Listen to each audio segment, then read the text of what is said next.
fifth set is going to be played on Fighting Spirit, and you of course know that because it's going to be a PvP mirror matchup. So spawning for teammate in the bottom left-hand corner as the red Protoss. His name is Argo, and he has a fearsome face there. His opponent, known for the shield battery usage back in Bird War. His name is Mini, playing for STX Soul, spawning as a blue Protoss on the top right-hand corner of Fighting Spirit. So we've seen a lot of Protoss get sent out today. We've seen, let's see, 7 Protoss in the first game, 2 of them being mirror matchups. And now in this next battle here, these are actually, let's see, we had Trap come out earlier for STX Soul, but besides that, we have Argo and Mini, of course, playing now. But then after this, Terminator and D are both Protoss players, so, you know, Protoss definitely in abundance here in Pro League. That and the maps just works out for Protoss, I have to say. You know, some of these maps have the high yield gas, aka Fighting Spirit, and some of the other maps are so small that the Blink Stalker usage is so great on those maps. The potential is so great, so that's why we're seeing so many Protoss players being sent out these days. And actually, on this map, yes, the high yield gas is cool, but I would like to see how the balance gets played out if it was actually 2 gases in the main base instead of a high yield gas. Looks like the camera keeps focusing on that couple there for some reason, and the guy obviously doesn't care. He's smiling, having a good time. The girl covering her face, nothing new there. Korean girls, for some reason on camera, they love to just cover their faces no matter what. Well, like I said, they don't want to exactly show who they are, or they don't want all the people recognizing who they are. It's like, oh, hey, you were on the TV the other day. And some of the girls who's in middle school or high school, they don't want to be shown on camera because they don't want their parents yelling at them. Yeah, see, like, that makes sense, but when you have, like, an adult there, like, with their boyfriend, it's kind of weird. It's like, why are you hiding your face there, man? Well, you have to recognize the fact that once they get a boyfriend, they're not as shy anymore on the camera. Well, she was still pretty shy, I'd have to say. Yeah, I mean, there's some people out there who actually kiss each other on the camera once. Kiss cam. On the day where Yellow beat Bisu. Oh, wow. That was a hectic day, but look at these both players trying to scout where their opponent is. And yeah, I mean, pretty much standard game so far. We're not going to see any double gas, of course, because there's only 1 geyser inside the main base, and both players just going to try to play as safe as possible right now, except for the fact that Mini, he's getting a second gateway, so he's going to try to play a little more stable early in the game. But we still have to see what kind of tech choice Mini is going to go for. Indeed, and we do see a sentry opening from Argo here. Generally, that leads to either tech play or fast expansion. I mean, the sentry is just if you want to play extra safe here. Both players getting a stalker behind this as well. 2 stalkers actually for Mini here. He's also going to go ahead and get his mothership core. And both players researching warp gate around the same amount of time. Lots of chronos on these gateways here, so we are going to see some aggression here from Mini. He's going to try to catch Argo off guard, I feel. And with this fast expand from Argo, this could potentially be bad for him if he doesn't see this aggressive play come from him fast enough. You know, I'm still wondering why he decided to go for the Nexus after seeing the double gateway, because he knows that the pressure is going to come anytime soon. So does he actually believe that his micro is fantastic enough and the mothership core and the force field usage is great enough to defend against the 2 gateways? I mean, he's even building a forward pylon, and Argo, all of a sudden, he's in this awkward position where he doesn't want to cancel the natural Nexus, but he might have to. Argo, he is getting 2 more gateways behind this, but I mean, we do have a 3rd gateway just about to complete along with Warp Gate for Mini here, and he's going to be able to focus fire down this Nexus. He may be able to actually cause a cancel here. I mean, Argo essentially, if he can delay this long enough in order to let the Nexus complete, he can put down the Nexus cannon, but I mean, the problem is there's going to be a lot of reinforcements here, and you know, Argo, he just simply doesn't have a lot of units right now. Yeah, even if he loses his units, okay, he actually calculated that he could actually finish the Nexus, but now he needs to move down because of the additional warping with the Stalkers. However, the Mothership Core is not going to be able to get to the Nexus in time, so it seems like he's going to sacrifice that. Instead, he actually built a pylon at the natural of Mini. Yeah, I think he's realized it at this point. Simply, I mean, he can't save the space. So Argo, he's just going to have to deal with that. He has 400 minerals down. Supply blocked as well. He does have 1 more probe, and he does have that proxy pylon. But the real question here will be, you know, will we see a commitment or just a small contain from Mini here? He's already in a good position, so it would make perfect sense for him to just kind of sit back and relax. But we do see some proxy pylons here. Nice warp in from Mini, making 2 sentries, and he's still keeping these units outside of Argo's natural here. Doesn't want to commit to attack the Zealots, so they get in there. They're going to be able to snipe down 2 of these sentries, and they both go down. Lots of damage being done by Argo. 2 reinforcing Zealots, though. They are going to help, actually 3 total. They are going to be able to force this back, though. However, behind this Argo, he got a Twilight Council. He's getting a blink for himself so that he could blink out, but the biggest problem for Mini is that there is a Dark Shrine out on the way. Mini needs to pick a tech choice of his own, most likely Robo, when he has the money to do so, and he needs to get the Observer out. Yeah, I mean, at this point, I think Mini just needs to get out of here. He is in a good position, but he needs to go back to his base and just, focus on defending here, because he doesn't know what his opponent's up to right now. He's, just killed off a lot of units, but behind this... He's gonna die, actually. I think Mini actually just... he may lose this game. The Stalkers will be able to clean up the Zealots, but the problem is the Pylons. Pylon and the Dark Shrine. He pretty much lost this game. I mean, even if he snipes this Pylon down, there's another Pylon at the natural, and unless... he's not going to be able to take it out in time, so this one DT... the DT. Hero... DT. Well, oh, look at that. Mini spots it immediately. He's going to put a force field down. He needs to essentially warp in a crap ton of force fields here. But look at that. 2 of the Dark Templar warp into an Archon, and they're going to be able to do damage, but they kill it. Now we're going to need to wait for more Dark Templar to be warped in before, and morph into an Archon before they can push that aside. But I have to say, the crisis management from Mini there was absolutely astounding.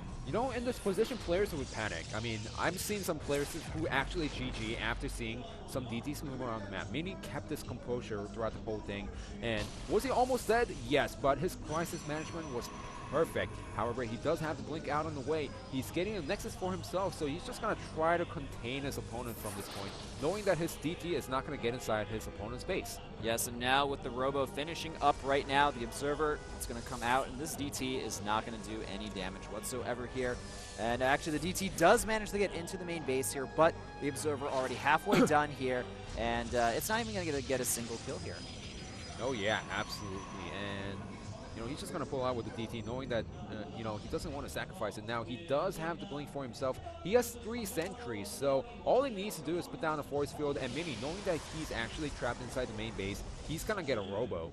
Yeah, I like this decision Robo bait, because he's going to be able to make the Colossus to break the force field down. And look at this, nice little harassment from Mini here. He's sending in more Zealots to the natural here, and some Stalkers are being morphed in to kind of deal with these Zealots here. But if a lot of these probes die, then this could be actually pretty bad for Argo. And I feel like Mini, he's going to make a lot of units and then just attack from one base. Oh yeah, absolutely. Once he starts breaking down the force fields with the Colossus, that's Mini's timing to go for a counterattack and try to win the game. Yeah, so the Colossus is going to start momentarily here, and the Colossus does start. These Zealots doing a little bit of damage, but really, not too much. Well, it does keep Argo on his toes with that, and now using the Phoenix, he needs to scout what his opponent is up to. So now he's going to try to go around the map, and as soon as he sees a Colossus tech, he's going to try to Chrono Boost as many units out as possible. He does spot it at the last second before the hallucinated Phoenix gets taken out. So now it's going to be up to Argo to essentially play as defensive as possible here. He's, really just holding this contained for as long as he can here, and now Mini realizing he can move out. He does. He's doing an engagement right here. We have an Immortal on the way as well. Looks like Mini is able to force away a lot of these units here. And the supplies, they're starting to even out here, but Mini is going to have the superior army for a short time here. Now remember, Argo does have the Blink Stalker, so he's going to try to utilize it as much as possible to delay his opponent's push, possibly blink behind the Colossus to snipe it. But look at this Mini playing so smart. He's just going to get a Nexus for himself and play it safely as possible. And, if I have to say who's ahead at this point, yes, Argo does have the better economy, but it's Mini who's getting the Colossus right now. Yeah, I mean, Argo, he does have a lot of tech advantage right now, but, Mini overall has the stronger army, I feel. And the game, it looks like it's actually just going to even out, I think. Yeah, it's just going to be a standard macro game as long as both players do not sacrifice their army really quickly. And look at this, Mini doing a really nice job putting the pylon over there. What that does is block the third, not only it blocks the third Nexus, but also tells your opponent when the third Nexus gets taken out. Oh, and look at this nice blink play there from these Blink Stalkers. They're going to be able to snipe that Mothership Core, and it looks like he's only going to lose one of those Stalkers, so overall, nice little win there for Argo. Ooh, look at this. Argo going for double Stargate. So he's saying, I'm not going to go into Colossus deck. I'm going to go into Void Rays and try to deal with the Colossus myself in a different way. But is that going to be the right choice? I mean, Stargate is really strong, and his opponent does scout it. Yeah, so I think this is going to prompt Mini to either make 2 Stargates of his own, or he's going to go for a big timing push. Yeah, I mean, going Stargate is fantastic, though. Void Rays deal so much damage against the Colossus. The problem is, there's a huge timing window before all the Tempest, all the Void Rays come out. And look at that, we don't see any probes on the gas there. I'm pretty sure that Mini plans on going for a timing attack right now, going ahead and sniping up a few more of these Stalkers while adding more gateways into his army composition as well. And we have some more units moving over here from that proxy pylon. Will they be able to catch some of these Stalkers off guard? Yes, it looks like they can. Right now, supplies are slightly in Mini's favor. Argo does have to up to 4 Immortals, however, he's going to need a Nexus Cannon to buy as much time as possible. And the 2 Void Rays are almost out, but seems like Mini is going to engage into this army before the Void Rays come out. It's going to be up to these Colossus to really, handle this positioning quite well. And the hallucinated Colossus actually walking through those force fields there. And it looks like Argo is able to push Mini back right here. Supplies are very close right now, but once the Void Rays come out, I feel like that will be the key here to allowing Argo to defend against this attack. Also, the other problem is there's 2 Colossus, but Immortals, you can't ignore them. They deal so much power, and also there's such great meat shields earlier in the game against only 2 Colossus. Yes, and now with the additional Void Rays here, it looks like Argo has taken a very nice lead here. He has the superior army composition, but it looks like Mini, he's not done yet. He's warped in a lot more Stalkers. He wants to try to make this attack work because he knows if it doesn't work here, then he probably won't be able to win in the late game. Really nice job picking off a few free probes on the right side, but it seems like Argo, he's just slowly pushing out, trying to see if he can get a favorable engagement, but Mini's not allowing him to do so. All right, now Argo deciding to go for the attack here, just focusing down a lot of these units. The Colossus, they're almost open bare there. The Void Rays doing as much damage as they can to this army composition, and I mean, Argo, he is now getting ahead in supply. DT got already 10 kills at the Natural of Mini. Things are looking worse and worse for STX as the game goes on. 20 probes already killed. And look at this, there's another DT inside the main base. He only has 23 probes. He needs to make this work, but he doesn't have any answer against the Void Rays. He has few Stalkers, but the Immortals are countering them one by one. So the Colossus needs to take out the ground army, and the Stalkers need to focus fire on the Void Ray. But it seems like Argo, he's slowly dwindling his army count, and he's losing the main battle. Uh-oh, Argo only has a few units left against these Stalkers here. It's so close. The problem is, for Mini, he doesn't have any economy to reinforce this fight here. And Argo, he doesn't really have much units left. Yeah, both players doesn't really have units left, but the DT, the hero DT inside the main base getting 10 kills. The one at the Natural did get taken out, but look at the probe difference. 41 probes to 23 probes. This essentially Argo's game to win. However, Mini still has a, good number of units out there. Yeah, he has the Colossus count still. He has 3 of them out right now, but only 2 Stalkers. That's the biggest problem here, and as time goes on, things are going to get better and better for Argo. You know what's funny? As you said, things are going to get better for Argo. He's only on 1 mining base, which means that having those extra probes doesn't really matter. Yeah, I guess that is true. But the Void Rays, you can't forget about them. Yes. Yes, and in fact, I think Mini, he should just start making the Stalkers right now instead of getting high-tech units out. He needs something against the air. He only has 3 Stalkers right now. He needs more than that to deal with the Void Rays. Yeah, and this annoying Dark Templar still in the main base. Mini has not been able to take care of it, and I mean, I think at this point, man, he had good composure earlier on in the game, but the Dark Templars definitely had the mess with him at this point. If we just look at the supplies, 62 to 88 with Argo in a humongous lead right now, and he's just going to make more Archons, maybe a few more Dark Templar, but no, going for that Archon, and he's going to have Zealots, Archons, Void Rays. What are you going to beat that with? What are you going to beat that with when you only have Robotech?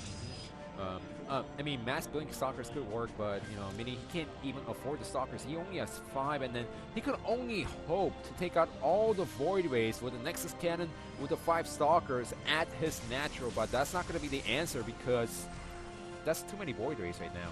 Yeah, the Void Ray count up to, I believe that is 6 now, so, I mean, Mini, he's essentially on his last legs here. He's going to try to defend against this attack, but I mean, it looks really, really bad for him here. And actually doing a good job microing these Colossi against those units there. And now the Nexus Cannon going down these Void Rays. Are they going to charge? It looks like Mini isn't going to be able to defend against this. He might be able to defend against the first wave, but the problem is the second wave when the Nexus Cannon actually goes down offline. Can he actually take down the Void Rays? You know, against the ground army, his army composition is perfect. Against the Void Rays, not so much. Yeah, the Void Rays are just tearing apart so many of these units right now. The Stalker count is getting pretty high here, and there are still Colossus out. So, I mean, actually, if we look at the supplies, I mean, it's still in the advantage of Argo here, but, I mean, Mini, he's done a good job holding on here.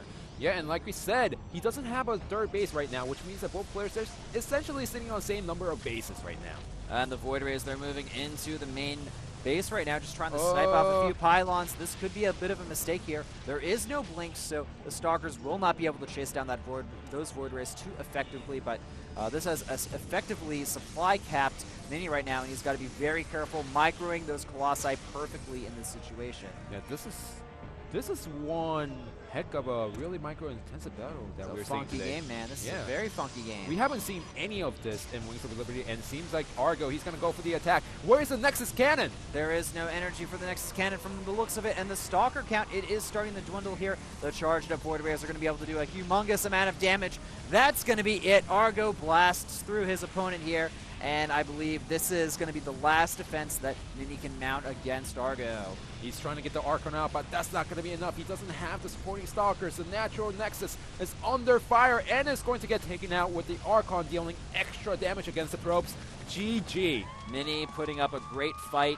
Excellent defense against that initial Dark Templar. I thought he was dead when I saw that Archon morph in and make that force field go away there, but, you know, he made it work.